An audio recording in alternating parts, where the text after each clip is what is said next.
მე მესმის რომ ცოტა სარკაზმით შეზავებული იქნება ჩემი განცხადება, რაც ახლა ვიტყვი, მაგრამ იზოლებული ვარ ეს გავაკეთო.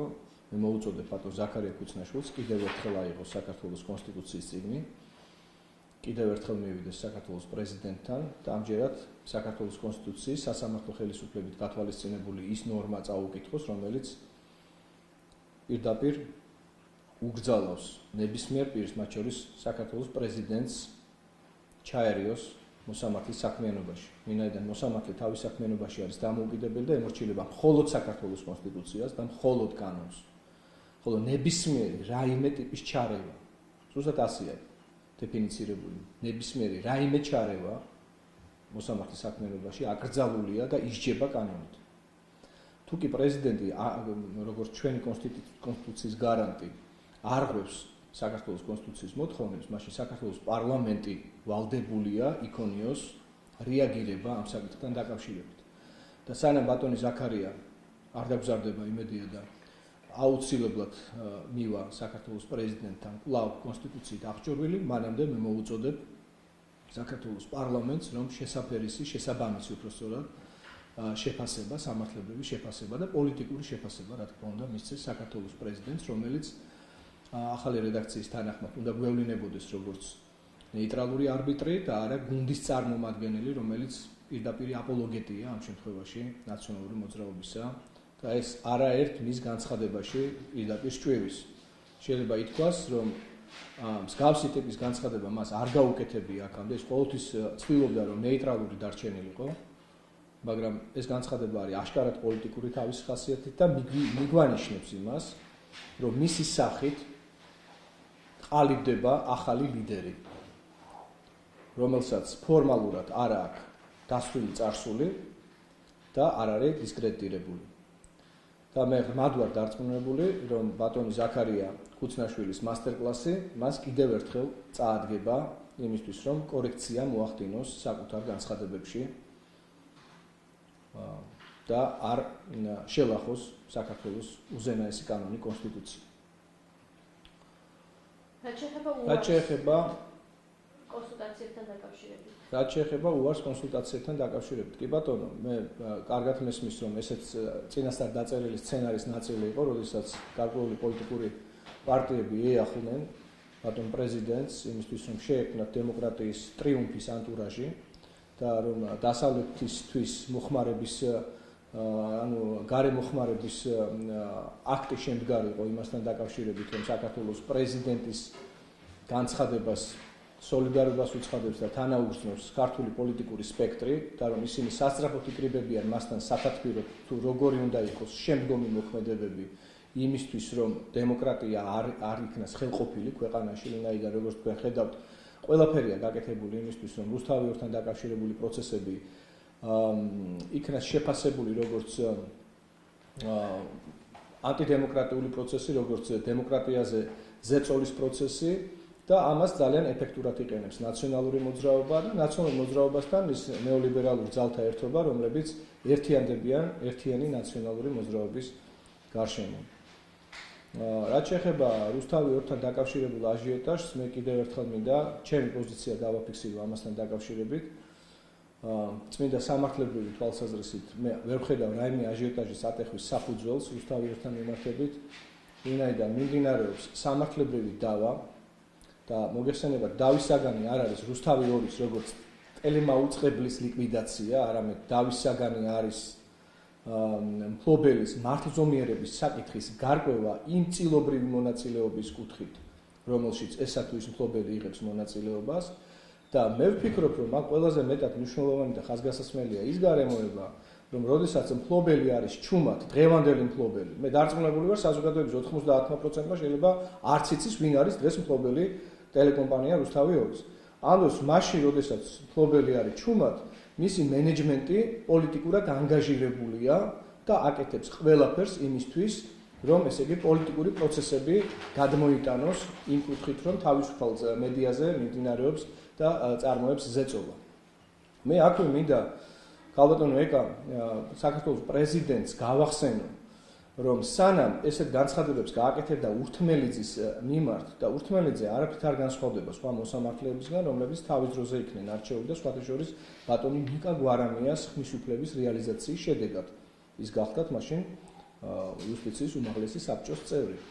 და შესაბამისად მე პრეზიდენტს მინდა ვკითხო, მაშინ როდესაც ქვეყანაში 200 პოლიტიკური პატიმარია და მათ უკან საქართველოს სახელით დადგენილი განაჩენებია, ხოლო ამ განაჩენების უკან დგანან ის მოსამართლეები, რომლებიც დღეს არიან დაწინაურებულნი სააპელაციო სასამართლოში, უზენაეს სასამართლოში, იუსტიციის უმაღლეს საბჭოში. მას ერთხელაც არ გასჩენია სურვილი, რომ ჩვენი, როგორც ჩვენი კონსტიტუციის გარანტს გაეკეთებინა განცხადება იმ პოლიტპატიმრებისა და პოლიტდევნილების სასარგებლოდ, რომლებიც დღემდე ამაოდ ელიან რეაბილიტაციას. მას არ გაჩენია სურვილი გადაეხედა სახალხო დამცველის ანგარიშებში იმ განაჩენებისთვის, სადაც საქართველოს კონსტიტუციის მეორე თავით, ანუ ადამიანის უფლებების დაცვის თავით განსაზღვრული უფლებებია დარღვეული, როგორც არის დაცვის უფლება, დარღვეულ პირთა მიმართ დადგენილი განაჩენები, არაშესაბამისი და არასათანადო მტკიცებულების შეკრების შედეგად დადგენილი განაჩენები. ეს ყველაფერი არის საქართველოს კონსტიტუციაში გაწერილი უფლებები, რომელიც დაერბათ ამ ადამიანებს და რომელთა შესახებ ანგარიშები სავსეა სახალხო დამცველის 2009, 10, 11, 12 წლების. სად არის ბატონო პრეზიდენტი, რატომ არ იღებს მას ამ შემთხვევაში? თქვენ ამ კონსულტაციებზე წიხავთ ისევ კონკრეტულად სხვადასხვა მიმართულებით ტარდება დიპლომატიური კორპუსი, არის სამთავრობო სექტორი, არის საპარლამენტო ოპოზიცია და ასე შემდეგ. თქვენ ამ კონსულტაციებისგან კონკრეტულად რამეს ელოდებით, რამე კონკრეტულად? არაფერს, ეს არის პროცესი, კიდევ ერთხელ ვიმეორებ, იმისთვის, რომ შეიქმნას ანტურაჟი დემოკრატიულობისა. პრეზიდენტის გარშემო ხაზი გაესვას პრეზიდენტს როგორც ახალ პოლიტიკურ ფიგურას, რომელიც იწყებს რაღაც ახალ აქტივობას. იმიტომ რომ მან თავისი განცხადებით, რომელთაც დაუპირისპირდა პრემიერ-მინისტრი, ჩემი აზრით, აქაც გამოიწვია სერიოზული დისონანსი, გამომდინარე იქიდან, რომ არსებობდა მარტივი ურთიერთობის საშუალება, კომუნიკაცია პრემიერთან და მას შეიძლება თავისი განცხადება დაეწყო იმით, რომ პრემიერის განცხადების მერე ის ვალდებული შეიქნა დაერეკა მისთვის და გასაუბრებოდა მას მთელ რიგ საკითხებთან დაკავშირებით და მოზომილი განცხადება გაეკეთებინა და არა ის, რომ გაეწნა სილა პრემიერისთვის. ეს იყო ხელთათმანის სროლის ტოლფასი აქტი, ფაქტურად დუელში გამოწვევის ტოლფასი აქტი და ამასთან დაკავშირებით თუ რა შედეგები მოყვებოდა ამას, როდესაც პირდაპირ ხდება განხეთქილების დემონსტრირება საქართველოს კონსტიტუციის გარანტის მხრიდან, რა თქმა უნდა, მე მგონი ამაზე უფრო უნდა გაკეთებულიყო აქცენტები, ვიდრე იმ და ჩემის აზრით ამ შემთხვევაში არ მინდა რომ ძალიან სენტიმენტალური ვიყო, მაგრამ იმ ძალიან სწორ შეფასებაში, რომელიც ბატონმა ყარიბაშვილმა გააკეთა იმ მომენტში. მან განაცხადა, რომ რომ არა მათი ლოიალური და მიმტევებლური დამოკიდებულება ნაციონალური მოძრაობის ლიდერების მიმართ, ისინი დაიმსახურებდნენ საზოგადოებიდან იმას, რაც საზოგადოებამ აღნიშნულ ვიდეო კადრებში ნახა, კადრებში, რომელთა ინსპირატორადაც და სულის ჩამდგმელად და ორგანიზატორად სწორედ ნაციონალური მოძრაობის უმაღლესი პოლიტიკური ჩინები მოიაზრებიან. რა იყო აქ მიუღებელი და ესე ვთქვათ ასეთ დონეზე რეაქციის გამომხატველი პრეზიდენტის მხრიდან. რეალურად ბატონი ღარიბაშვილი იმ მომენტში არ აკეთებდა პოლიტიკურ განცხადებას ტრიბუნასთან. მას ჰქონდა მთავრობის ხდომა, რომელზეც გამოხატა თავისი კონკრეტული აზრი იმ ამაზრზენ კადრებთან დაკავშირებით, რომლის მიმართ რეაქციის უქონლობა, ჩემი აზრით, ძალიან ბევრი პოლიტიკურ თანამდებობის პირს, მათ შორის თავდაცვის მინისტრს, ალბათ თინა ხიდაშვილს, უნდა აყენებდეს ძალიან უხერხემლო მდგომარეობაში. სწორედ ამაზე უნდა კეთდებოდეს განცხადებები, როდესაც მე მეკითხებიან, თქვათ, რა არის მიზეზი იმისა, რომ ვუპირისპირდები თავდაცვის მინისტრს, თქვათ.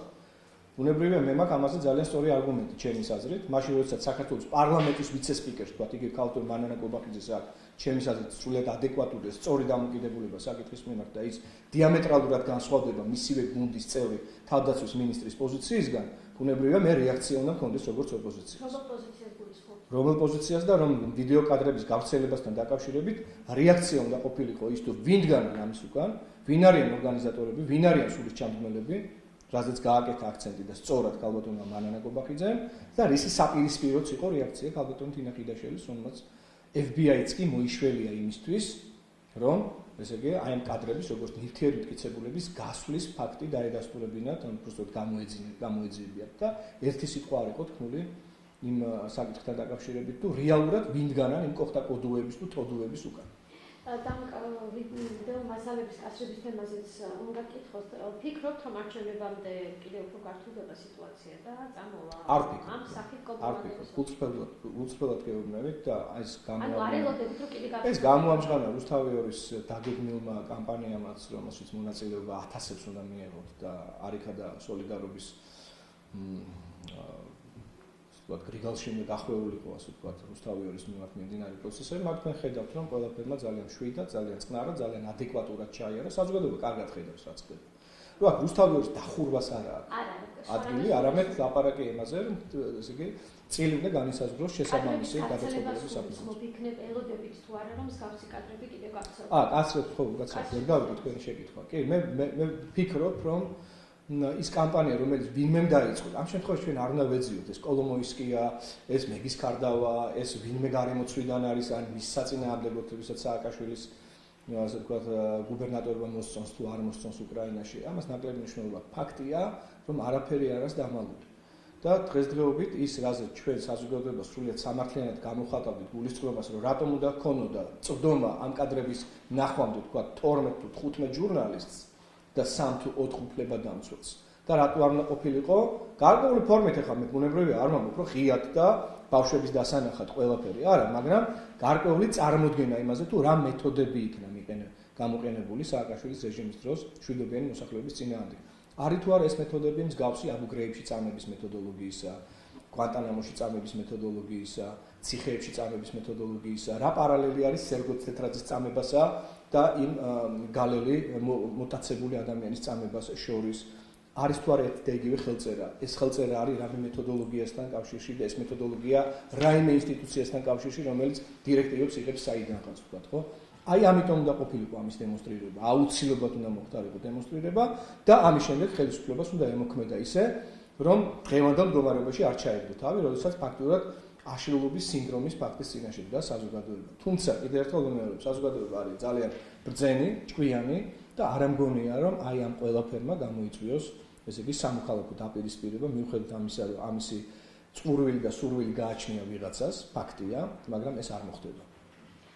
და კიდევ ერთი კითხვა ინდიას და კვლევებთან დაკავშირებით, თქვენს პოლიტიკურ ორგანიზაციაზეც ხოსაუბრა, რომელსაც საკმაოდ დაფუძნებული რეიტინგი აქვს, რა შეფასებას მისცემთ?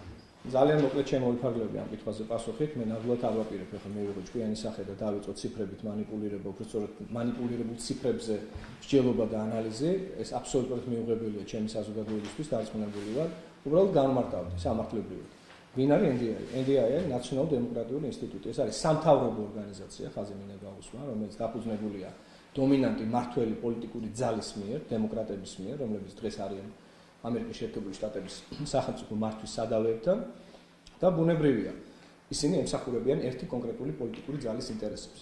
შესაბამისად, ეს ძალა უკვეთავს კონკრეტულ სოციოლოგიურ კვლევებს, ძალას CRRC სახელწოდებით, არასამთავრობო ორგანიზაციას, რომელიც პირდაპირ არის კავშირში ნაციონალურ მოძრაობასთან, ბატონი თარხნიშვილის სახით, რომლის მეუღლე გახდა აი ამ კომპანიის ხელმძღვანელი. აქედან გამომდინარე, ტრანზიტულობის თვისებიდან გამომდინარე, დემოკრატების მიერ დაკვეთილი სუბიექტური კვლევის შედეგები ემსახურება კონკრეტულ პოლიტიკურ მიზნებს და ის ობიექტური განსჯისთვის არ ვარგა და მიუღებელია.